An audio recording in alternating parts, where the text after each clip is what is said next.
ഈശോമിശിഹായ്ക്ക് സ്തുതിയായിരിക്കട്ടെ. 2025 അവസാന ദിവസത്തിലേക്ക് നമ്മൾ വന്നിരിക്കുകയാണ്. 2026 ഊഷ്മളമായിട്ട് വരവേൽക്കാൻ നമ്മൾ പ്രാർത്ഥിച്ച് ഒരുങ്ങുകയാണ്. അതുകൊണ്ട് തന്നെ നമ്മൾ ചിന്തിക്കുന്ന വിചിന്തനം ചെയ്യുന്ന വിഷയം പാസ്റ്റിൽ പോസ്റ്റാകരുത് എന്ന വചന സന്ദേശമാണ്. ബൈബിളിലേക്ക് നോക്കിയാൽ ഈ ഒരു കാര്യം നമുക്ക് മനസ്സിലാക്കാൻ പറ്റും. ഇത് പഠിച്ച് മുമ്പോട്ട് പോകുന്നില്ലെങ്കിൽ ഇനിയും നമുക്ക് ഒരുപാട് കാര്യങ്ങൾ ചിന്തിക്കാനും പറയാനുള്ളത് പഴയ കാര്യങ്ങളായിരിക്കും. ഇന്നലകളിൽ കെട്ടിയിട്ട പോലെ കിടക്കുന്ന ആ ഒരവസ്ഥ ഒരു ക്രിസ്ത്യാനിയെ സംബന്ധിച്ചിടത്തോളം ദുരവസ്ഥയാണ്. അങ്ങനെ ഒരു പരിതാപകരമായൊരവസ്ഥയിലേക്ക് നമ്മൾ പോകരുത്. നമുക്കൊരു നല്ല കുമ്പസാരം നടത്തിയാൽ പോലും ഇന്നലകളോട് വിട പറഞ്ഞ് ഇന്നിലേക്ക് വരാൻ പറ്റും. നല്ല ഒരു ഭാവി സ്വപ്നം കണ്ടുകൊണ്ട് ജീവിതത്തിൽ മുന്നേറാൻ പറ്റും. നമുക്ക് ആദ്യമായിട്ട് ചിന്തിക്കാം, 3 അവസ്ഥയിൽ വേണമെങ്കിൽ നമുക്ക് ജീവിക്കാം. ഇതിലേത് വേണം നമ്മൾ തിരഞ്ഞെടുക്കേണ്ട കാര്യമാണ്. ഒന്നാമത്തേത് ഞാൻ സൂചിപ്പിച്ച പോലെ ഇന്നലെയിൽ കെട്ടിയിട്ട പോലെ കിടക്കുക, ബൗണ്ട് ടു ദ പാസ്റ്റ്. ഞാൻ 2025 എനിക്കിങ്ങനെയെല്ലാം സംഭവിച്ചല്ലോ, ഞാനിങ്ങനെയെല്ലാം ചെയ്തു പോയല്ലോ, എനിക്ക് വന്ന നഷ്ടം, മറ്റുള്ളവരെന്നോട് ചെയ്ത ദ്രോഹം, ഇതെല്ലാം ഇങ്ങനെ നമ്മളെ അനുനിമിഷം ചിന്തിപ്പിച്ചുകൊണ്ടിരിക്കുകയാണെങ്കിൽ ഇന്നലെയിൽ കെട്ടിയിട്ട പോലെ നമ്മൾ കിടക്കുകയാണ്. അങ്ങനെ ഒരു ദുരവസ്ഥ നമുക്കുണ്ടാകരുത്. അതിൻ്റെ ആവശ്യം നമുക്കില്ല. രണ്ടാമത്തേതാണ് നാളെയെക്കുറിച്ച് ആകുലപ്പെടുക. ചിലരെയൊക്കെ കേട്ട് കഴിയുമ്പോൾ ഞാൻ മണ്ടടിച്ചിട്ടുണ്ട്. എന്ത് നിസ്സാരമായ കാര്യങ്ങൾ, പക്ഷേ അതിവരെ ഒരുപാട് ചിന്തിപ്പിച്ച് അസ്വസ്ഥപ്പെടുത്തി ഇന്ന് ജീവിക്കേണ്ട പോലെ ജീവിക്കാൻ പറ്റാത്ത ഒരവസ്ഥ. നാളെയെക്കുറിച്ച് ആകുലത, ആങ്സൈറ്റി അബൌട്ട് ദ ഫ്യൂച്ചർ. നാളെ എന്ത് സംഭവിക്കും? അങ്ങനെ ഒരുപാട് ചിന്തിച്ച് അമിതമായിട്ട് ചിന്തിച്ച് ഇന്നിൻ്റെ സുഖം നഷ്ടപ്പെടുത്തുന്നവർ. ഈ 2 കൂട്ടരിൽ നിന്നും വ്യത്യസ്തമായിട്ട് ജീവിക്കേണ്ടവരാണ് ദൈവമക്കളായി നമ്മൾ. അതാണ് ദൈവാശ്രയത്വത്തോടെ ഇന്നിൻ്റെ സന്തോഷം ആസ്വദിച്ച് ജീവിക്കുക. Live the present. ഒരു ഇംഗ്ലീഷിൽ ഒരു ചൊല്ലുണ്ട്, the present moment is the best moment. ഇപ്പോഴത്തെ നിമിഷം, ഈ നിമിഷം ഇതാണ് ഏറ്റവും നല്ല നിമിഷം. ഈ നിമിഷമാണ് ഏറ്റവും നന്നായിട്ട് നമ്മൾ ജീവിക്കേണ്ടത്. അല്ലാതെ ഇന്നലകളെക്കുറിച്ച് ചിന്തിച്ച് നാളെയെക്കുറിച്ച് ആകുലപ്പെട്ട് ഇന്നിൻ്റെ സന്തോഷം നമ്മൾ കളഞ്ഞു കുളിക്കരുത്. നമുക്കതുകൊണ്ട് വളരെ ആത്മാർത്ഥമായിട്ട് ഒരു കാര്യം ചെയ്യാം. 2025 വിടാം, 2026 സ്വാഗതം.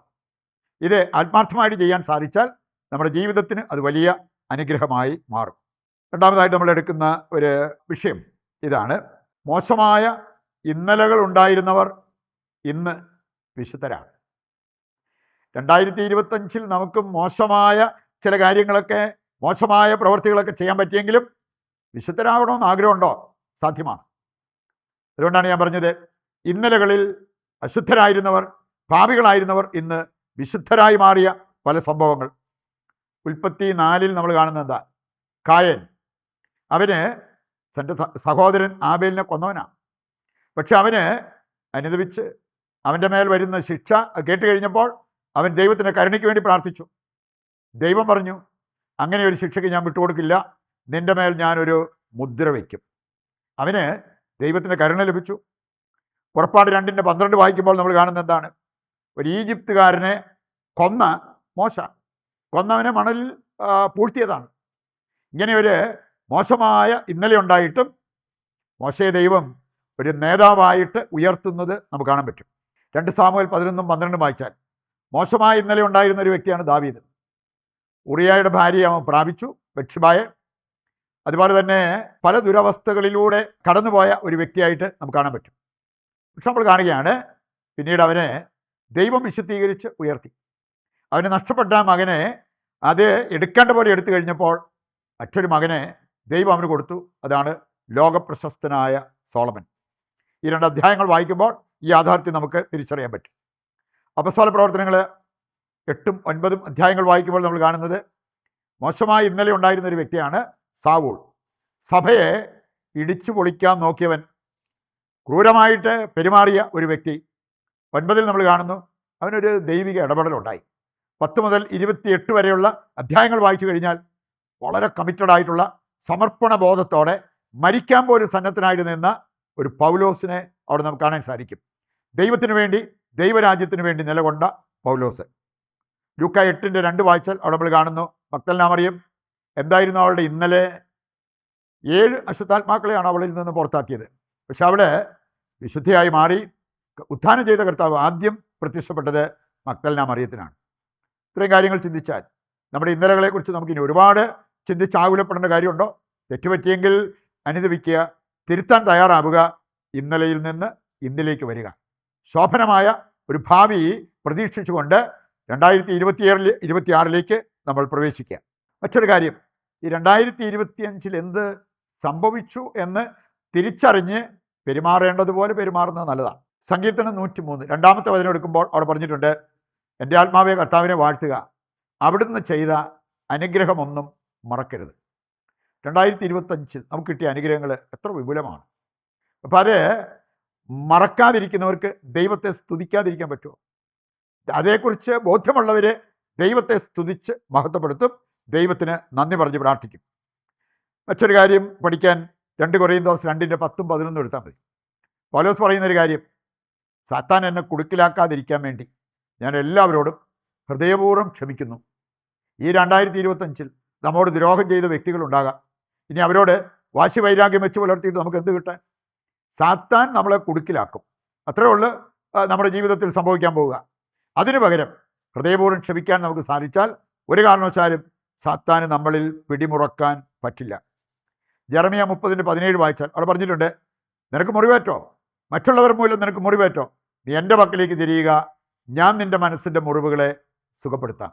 മനുഷ്യരിലേക്ക് തിരിഞ്ഞ് അവരെ കുറ്റപ്പെടുത്തി ജീവിക്കുന്നതിനേക്കാൾ ദൈവത്തിങ്കിലേക്ക് തിരിഞ്ഞ് പ്രാർത്ഥിച്ചാൽ ഇവിടെ മനസ്സിൻ്റെ മുറിവുകളെല്ലാം സുഖപ്പെടും. നമുക്ക് പുതിയ അഭിഷേകം പ്രാപിച്ച് ഈ 2026 നന്നായിട്ട് ജീവിക്കാൻ സാധിക്കും. 2026 എങ്ങനെ വരവേൽക്കണം എന്നതുകൂടി നമുക്ക് മനസ്സിലാക്കിയിരിക്കാം. പ്രത്യാശയോടെയാണ് ഈ വർഷത്തെ നമ്മൾ സമീപിക്കേണ്ടത്. ഒരു ക്രിസ്ത്യാനിയുടെ ഏറ്റവും വലിയൊരു മുതൽക്കൂട്ടെന്ന് പറഞ്ഞാൽ പ്രത്യാശ. ഇതുവരെ നടക്കാതിരുന്ന കാര്യങ്ങൾ ഇനി നടക്കാവുന്നതേ ഉള്ളൂ. ഈ 2025 വരെ നടക്കാതെ പോയ കാര്യങ്ങൾ, ഞാൻ പ്രാർത്ഥിച്ചിട്ടും നിറവേറാതെ പോയ കാര്യങ്ങൾ 26 നടക്കാവുന്നതേ ഉള്ളൂ. ആ ഒരു പ്രത്യാശ, ആ ഒരു പ്രതീക്ഷ അത് നമുക്ക് ഉണ്ടാകണം. ഇനി മറ്റൊരു കാര്യം, ഒരു കാരണവശാലും ഞാൻ പറഞ്ഞ പോലെ ഇന്നലെയെ ഇന്നിലേക്ക് വലിച്ചുകൊണ്ട് വരരുത്. നാളെ ഓവറായിട്ട് നാളെയെക്കുറിച്ച് ചിന്തിച്ച് അതിൻ്റെ ഉത്കണ്ഠ ആകുലത നമ്മുടെ ജീവിതത്തിലേക്ക് വലിച്ചുകൊണ്ട് വരരുത്. ഇങ്ങനെയുള്ള കാര്യങ്ങൾ ചെയ്യാതിരിക്കുകയാണെങ്കിൽ ശോഭനമായ ഒരു ഭാവി നമുക്കുണ്ടാകാം. അങ്ങനെ ഒരു വർഷം 2026 അങ്ങനെ ഒരു വർഷമായിട്ട് നമ്മൾ ഓരോരുത്തരുടെയും ജീവിതത്തിൽ മാറട്ടെ എന്ന് പ്രാർത്ഥിച്ചുകൊണ്ട് നമുക്ക് പ്രതിഷ്ഠാ ജപത്തിൽ പങ്കുചേരാം. നിങ്ങൾക്കെല്ലാവർക്കും പുതുവർഷത്തിൻ്റെ എല്ലാവിധ ആശംസകളും നേരുന്നു. ദൈവം നിങ്ങളെ സമൃദ്ധമായി അനുഗ്രഹിക്കട്ടെ. ദൈവത്തിൻ്റെ വചനം സ്വീകരിച്ചവരാണ് നമ്മൾ. നമ്മുടെ എല്ലാ ആവശ്യങ്ങളെയും ദിവികാരുണ്യനാഥൻ്റെ മുമ്പിൽ സമർപ്പിച്ച് ഒരു നിമിഷം പ്രാർത്ഥിക്കാം. നിങ്ങളുടെയോ നിങ്ങളുടെ കുടുംബത്തിൻ്റെയോ നിങ്ങൾക്കറിയാവുന്ന മറ്റു വ്യക്തികളുടെയോ പ്രാർത്ഥനാ നിയോഗങ്ങളെ കർത്താവിൻ്റെ കരങ്ങളിൽ ഏൽപ്പിക്കുക. ദൈവം നമ്മുടെ പ്രാർത്ഥന സ്വീകരിച്ച് നമ്മുടെ ഉദ്ദിഷ്ട കാര്യങ്ങൾ നിറവേറ്റി തരുന്നു എന്നുള്ള വിശ്വാസത്തോടെ കർത്താവിനെ താഴ്ന്ന സ്വരത്തിൽ സ്തുതിച്ച് ദിവ്യകാരുണ്യത്തിൻ്റെ ആശീർവാദം നമുക്കിപ്പോൾ സ്വീകരിക്കാം. യേശുവേ നന്ദി, ഹല്ലേലൂയ. കർത്താവെ, ഞങ്ങളുടെ എല്ലാ ആവശ്യങ്ങളും അവിടെ ഏറ്റെടുക്കണമേ. ഞങ്ങളെയും ഞങ്ങളുടെ കുടുംബത്തെയും ലോകം മുഴുവനെയും അനുഗ്രഹിക്കുവാൻ അങ്ങ് തിരുവുള്ളമാകണമേ. യേശുവേ നന്ദി, യേശുവേ സ്തുതി.